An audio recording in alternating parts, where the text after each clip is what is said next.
A big hello and a very warm welcome to this session of my English class. Students, I, Mansi Juglekar, welcome you to this session. बच्चों, आज हम आपके syllabus का जो chapter the right choice हम पढ़ रहे थे लास्ट 2 सेशन से, इसका कंक्लूडिंग पार्ट आज पढ़ने वाले हैं। चैप्टर में एंड में क्या होता है, हमने देखा कि राकेश और मुकेश दोनों भाई हैं। मुकेश बहुत ही ब्रिलियंट है और किस तरह से वो इलेक्ट्रिक की चीजों को बनाने में उसका कितना रुझान है, ये हमने पढ़ा। और बहुत ही ब्रिलियंट है, वो क्लास में भी टॉप करता है। तो इसी कहानी का आज कंक्लूडिंग पार्ट देखते हैं हम कि एंड में अपनी पढ़ाई के बाद वो क्या चूज करता है, राइट चॉइस, यानी कि जिस जो नाम है हमारे चैप्टर का, अभी उसी चीज के बारे में हमको पता चलेगा कि वो सही जो है चॉइस करता है, सही निर्णय लेता है अपने भविष्य के लिए। तो आइए पढ़ते हैं chapter the right choice. So before reading the chapter further, let's have a quick recap कि हमने अभी तक क्या पढ़ा था। हमने पढ़ा कि मुकेश और राकेश दोनों भाई हैं। राकेश का जो है आज लास्ट डे था एग्जाम्स का, वेकेशन उसके स्टार्ट होने वाले हैं, तो वो बहुत ही खुशी खुशी घर वापस आता है। अपने भाई की रूम की तरफ भागता है तो उसकी मदर उसको मना करती है एंड कहती है कि उसका जो है बोर्ड एग्जाम्स आने वाले हैं तो लेट हिम स्टडी, उसको पढ़ने दो। तो वो बहुत ही उदास होकर वापस चला जाता है। थोड़ी देर में उसकी मदर फिर से उसे बुलाती है राकेश को और कहती है कि मुकेश के रूम का इलेक्ट्रिक लैंप जो है, टेबल लैंप, वो खराब हो गया है, तो उसको सुधारने के लिए आप जाके इलेक्ट्रिशियन को बुला के लाओ। एंड देन ही सेज कि मुकेश कितना अच्छा काम करता है, वो खुद ही कर सकता है ये काम, आप उसको ही क्यों नहीं बोलती। बट शी सेज कि नहीं, वो ये नहीं करेगा, उसको पढ़ाई करनी है। जो मुकेश होता है वो ओवर हियर करता है, उसको सुनता है और आके मदर के आगे प्लीड करता है कि मामा प्लीज मुझे भी करने दो ये काम, आधे घंटे से ज्यादा टाइम नहीं लगेगा। बट शी रिफ्यूजेस, वो मना कर देती है। एंड देन वो वापस जाता है अपने रूम में, बैठता है, उसका ध्यान, उसका कंसंट्रेशन जो है पढ़ाई में नहीं लगता है। एंड एट लास्ट वो जो टेबल लैंप है वो ठीक कर देता है। और उसके बाद जो है इलेक्ट्रिशियन आता है एंड देन वो देखता है कि कितना अच्छे से उसने लैंप ठीक किया है और उसकी तारीफ करता है और मदर को कहता है कि देखो आपके घर में तो एक एक्सपर्ट पहले से ही मौजूद है, तो मेरी यहाँ पे कोई जरूरत नहीं। देन उसके बाद हम देखते हैं कि किस तरह से उसके एग्जाम फिनिश होते हैं और जो है उनका जब रिजल्ट आता है मुकेश का, तो उसमें वो क्लास में टॉप करता है, अव्वल आता है। देखिए हमने यही पढ़ा था लास्ट में, on the day of the announcement of results Mukesh went to school with his parents, यानी कि जिस दिन रिजल्ट का परिणामों की घोषणा होने वाली होती है उस दिन मुकेश अपने पेरेंट्स के साथ स्कूल जाता है। मुकेश है टॉप हिज क्लास और मुकेश अपनी क्लास में टॉप करता है। Mother, now it will be easy for you to gain admission in a good college. तो माँ क्या कहती है कि अब तुम्हारे लिए बहुत ही आसान होगा अच्छे कॉलेज में एडमिशन पाने के लिए। See all of you know कि आफ्टर 12th जो है हम क्या करते हैं, सारे बच्चे आफ्टर 12th कॉलेजेस में जाते हैं, एडमिशन पाते हैं, जहां भी उनको जिस भी जगह इंटरेस्ट होता है वहां पे। तो ऐसे इसकी मदर कहती है कि तुम्हें किसी अच्छे कॉलेज में अब एडमिशन मिल जाएगा। अब आइए पढ़ते हैं आगे। मुकेश कहता है, mother I don't want to go to college, father I want to join a course that can help me to take up my hobby as my profession. तो वो अपनी जो इच्छा होती है वो जाहिर करता है अपने मम्मी पापा के सामने। कहता है कि माँ मैं जो है मैं कॉलेज में जाना नहीं चाहता। और फिर पापा से कहता है, अपने फादर से कहता है कि मैं कोर्स ज्वाइन करना चाहता हूँ, कोर्स लेना चाहता हूँ, जिससे कि मैं अपनी हॉबी जो है, मेरा जो शौक है, उसको ही एज अ प्रोफेशन में जो है ले सकूं। उससे क्या हॉबी थी, उसको इलेक्ट्रिक चीजों में हॉबी थी, तो उसी हॉबी को वो एज अ जो है प्रोफेशन करना चाहता था। The next day he went to the Technical Training Institute with his father. There he gained admission in the course of his choice. अगले दिन क्या होता है, नेक्स्ट डे यानी अगले दिन वो टेक्निकल ट्रेनिंग इंस्टीट्यूट में जाता है अपने पिता के साथ। There he gained admission in the course of his choice. और वहां जाके अपनी पसंद का जो कोर्स होता है उसमें वो एडमिशन लेता है। A couple of years later, यानी कि कपल, कपल यानी क्या होता है, जब हम दो की बात कर रहे हैं तो वो, बट यहाँ पे जब हम इस तरह की बात करते हैं कपल ऑफ ईयर लेटर, यानी कि 2-4 साल बाद क्या होता है, जब वो अपनी पढ़ाई पूरी कर लेता है तब की बात है ये। Everyone looked cheerful as they walked out of the house. Mukesh had set up a new shop and they were going for its inauguration. At the inaugural ceremony, Mukesh asked Rakesh to come forward and cut the ribbon. Everyone clapped and wished Mukesh good luck.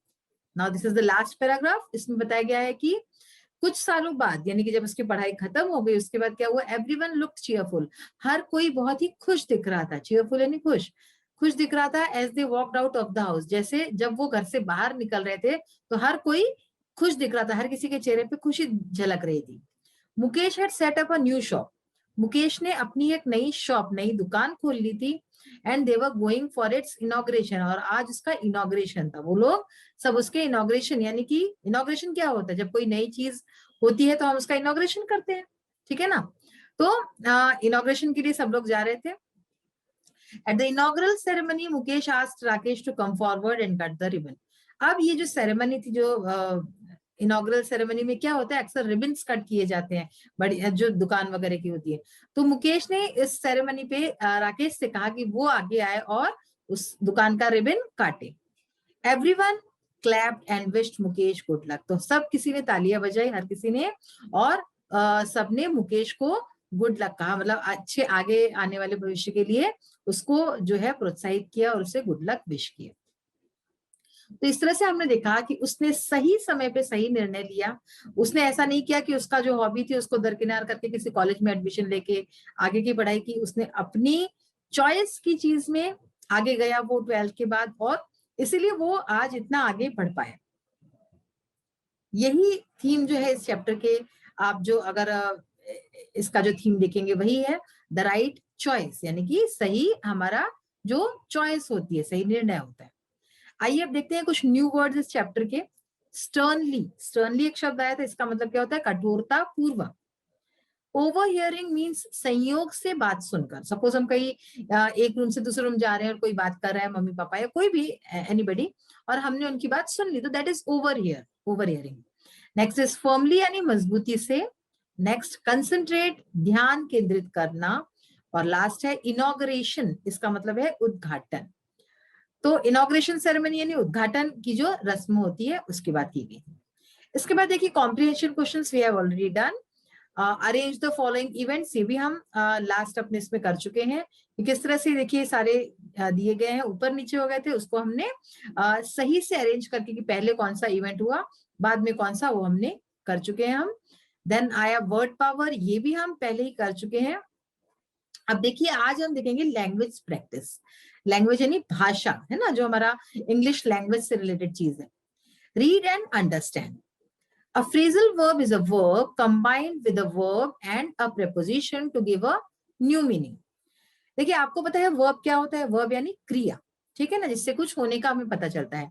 And preposition क्या होता है, preposition यानी कि जो noun का स्थान बताए, तो यानी कि दो चीजें अलग अलग है, verb and preposition are two different things. Phrasal verb, अब एक चीज होती है फ्रेजल वर्ब, ये क्या होता है, फ्रेजल वर्ब एक कॉम्बिनेशन होता है, दो चीजों को मिला के बनता है। ये होता है verb combined, is a verb combined with a verb. तो इसमें एक तो होता है वर्ब और एक होता है प्रीपोजिशन, ये दो चीज मिला के बनती है phrasal verb to give a new meaning, और इसका एक नया ही मतलब निकलता है, तो that is called a phrasal verb. तो अभी आपको अच्छे समझ में आ गया, फ्रेजल वर्ब में कॉम्बिनेशन होता है एक वर्ब का और एक प्रेपोजिशन का। Given below are some phrasal verbs and their meanings, तो यहाँ पे देखिए कुछ फ्रेजल वर्ब्स दिए हैं और इसका मीनिंग भी दिया हुआ है। आइए इसको पढ़ते हैं।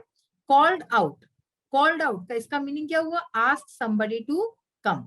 अब कॉल्ड का मीनिंग अलग है एंड आउट का मीनिंग अलग है, ठीक है ना। Out is a preposition, called is a verb, तो इन दोनों को मिला के एक नया शब्द बन गया कॉल्ड आउट, और इसका मतलब है somebody to, ask somebody to come, कि किसी को आने के लिए कहना, ठीक है। किसने कॉल्ड आउट किया था, Mukesh mother called out Rakesh, है ना, उसने उसको बुलाया। Take up, take up, take is a verb, up is a preposition, तो टेक अप मीन्स लर्न यानी कि सीखना। Setup, setup means to start, कोई चीज हम नई शुरुआत करते हैं तो that is setup. Get back, get back यानी टू रिटर्न, वापस जाना। बैक यानी क्या होता है, पीछे होता है, एंड गेट यानी कि कोई चीज लेना, तो गेट बैक का एक नया मीनिंग यहाँ पे लेकिन क्या निकला, is a phrasal verb to return. use the above given phrasal verbs in sentences of your own to bring out their meaning.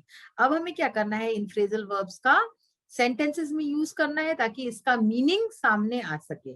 One has been done for you, देखिए एक किया हुआ है यहाँ पे, called out, Deepak's father called out for him, Deepak के उसको पुकारा, उसको बुलाया, ठीक है ना। ऐसे ही ये तीनों भी है, इसका भी अभी हम आगे देखेंगे किस तरह से सेंटेंसेस में उपयोग हम कर सकते हैं। नेक्स्ट हमारी एक्टिविटी है, ये आपको खुद से करनी है बिकॉज ये आपके लिए ही है। Let's talk and write, what are your hobbies, आपकी हॉबीज क्या है, आपके शौक क्या है। सपोज किसी के शौक हुई gardening, singing, my hobby is gardening, my hobby is singing, painting, कुछ भी हो सकता है। Write them in your notebook, तो आपकी हॉबीज क्या क्या है, एक साथ कई हॉबीज भी हो सकती है, तो उनके बारे में लिखिए और जितना आप अपने वर्ड्स में लिख सकते हैं लिखिए। Write them in your notebook, तो इसको आप एक पेज पे, एक नोटबुक में ये सारा लिखिए। So this is about activity. Now let us see about the phrasal verbs, इसको हम किस तरह से सेंटेंसेस में उपयोग करेंगे, आइए देखते हैं। So let's resume with the language practice. Start करते हैं हम। देखिए फर्स्ट हम देख चुके थे पहले ही, called out, ask somebody to come, यानी किसी को आने के लिए कहना। Deepak's father called out for him, Deepak के फादर ने उसको बुलाया, आने के लिए कहा। नेक्स्ट है टेक अप, इसका मीनिंग हमने देखा था लर्न, यानी कि सीखना, है ना। I am thinking to take up French next year, क्या मीनिंग हुआ इसका, कि मैं सोच रही हूं कि मैं अगले साल फ्रेंच लूं। फ्रेंच क्या है, फ्रेंच इज अ लैंग्वेज, ठीक है ना। तो फ्रेंच लैंग्वेज लूं, तो मैं ये सोच रही हूँ कि मैं नेक्स्ट ईयर फ्रेंच लूं, यानी फ्रेंच लैंग्वेज लूं। यानी टेक अप यानी क्या, सीखूं, फ्रेंच लैंग्वेज सीखूं, okay. Then set up, to start, कोई चीज नई शुरुआत करना। My father wishes to set up a health club, मेरे पिताजी, मेरे पिता चाहते हैं, विश करना यानी क्या, चाहना कि एक हेल्थ क्लब का सेटअप करो, स्टार्ट करो, हेल्थ क्लब को स्टार्ट करने की सोच रहे हैं मेरे father. And the last is get back to return, get back मतलब क्या होता है, वापस आना। We all are waiting for Raman to get back to the camp, यानी कि हम सब रमन का वेट कर रहे हैं, रमन का इंतजार कर रहे हैं ताकि वो वापस आए कैंप में। टू गेट बैक यानी वापस आए, to return to the camp. So these all are the phrasal verbs and we have made sentences from them। उनका किस तरह से सेंटेंस बनाना है ये आपने देखा, और इसका ज्यादा से ज्यादा आप भी उपयोग कीजिए। आप अपने मन से सेंटेंस बनाने का प्रैक्टिस कीजिए इसमें, ताकि आपका जो है इंग्लिश और आपकी बेहतर। So finally today we have completed this chapter. बहुत ही अच्छा चैप्टर था और हमें बहुत कुछ सीखने को मिलता है। आपकी भी जिस चीज में रुचि है, इंटरेस्ट है, आप उसी को आगे ले जाके, और जिस तरह से इस चैप्टर में था, मुकेश ने सही डिसीजन लिया, वैसे आप भी राइट टाइम पे राइट चॉइस कीजिए, राइट डिसीजन लीजिए। और आजकल तो अगर आप इंटरनेट देखेंगे तो आपको बहुत बहुत ज्ञान का भंडार है उसमें।